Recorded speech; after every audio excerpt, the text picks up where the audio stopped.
ప్రియమైన వారలారా, యేసుక్రీస్తు నామమున మీకు నా శుభాకాంక్షలు.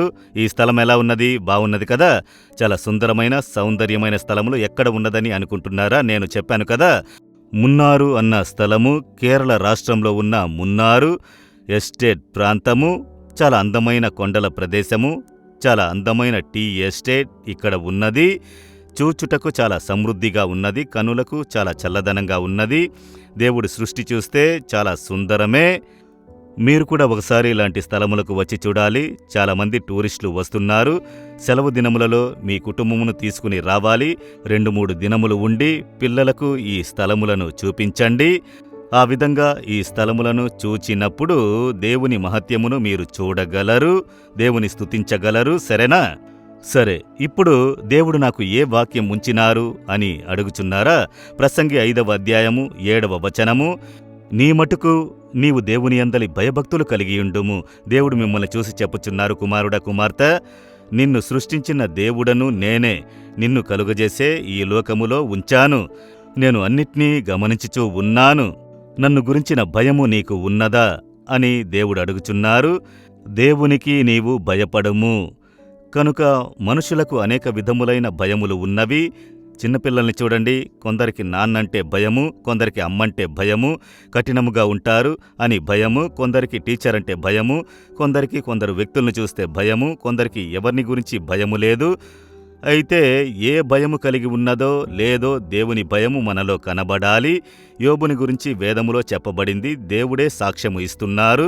అతడు దేవునికి భయపడి కీడును విసర్జించినవాడు. దేవుని భయము మనలో ఉంటే పాపమునకు దూరంగా మనము జీవించగలము.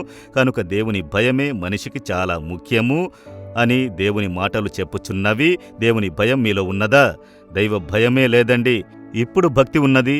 అనేకుల్లో భక్తితో కూడా కాళ్లకు చెప్పులు కూడా వేయకుండా నడుస్తున్నారు.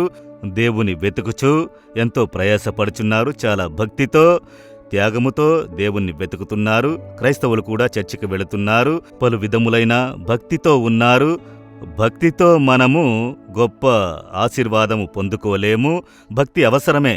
దానికంటే చాలా ముఖ్యమైంది దైవ భయము. దేవుని గురించి భయము ఉన్నదా? భక్తి కలిగిన అనేకులు త్రాగుచున్నారు, మోసగించుచున్నారు, లంచం తీసుకుంటున్నారు, అవినీతి చేస్తున్నారు. భక్తితో ఉన్నారు, భక్తితో దేవుని మ్రొక్కుచున్నారు, భక్తితో మోకరించి ప్రార్థిస్తున్నారు. అయితే అన్ని విధాలుగా దొంగతనాలు చేస్తున్నారు. కనుక భక్తి కలిగి ఉంటే ప్రయోజనమేంటి? దేవుని భయము ఉంటే లంచం తీసుకోకూడదు, అవినీతితో నడుచుకోకూడదు, ఇతరులను గురించి మాట్లాడకూడదు.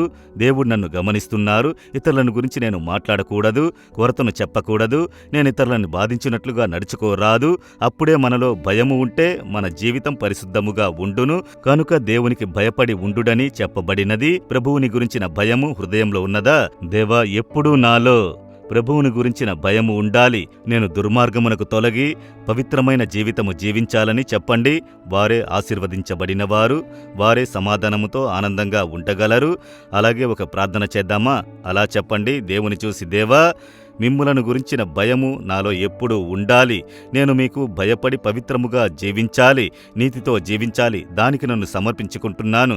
యేసు నామములో amen, amen. Jesus Redeems Telugu YouTube ఛానల్ను సబ్స్క్రైబ్ చేయండి. సబ్స్క్రైబ్ బటన్ను క్లిక్ చేయండి మరియు బెల్ బటన్ను నొక్కండి.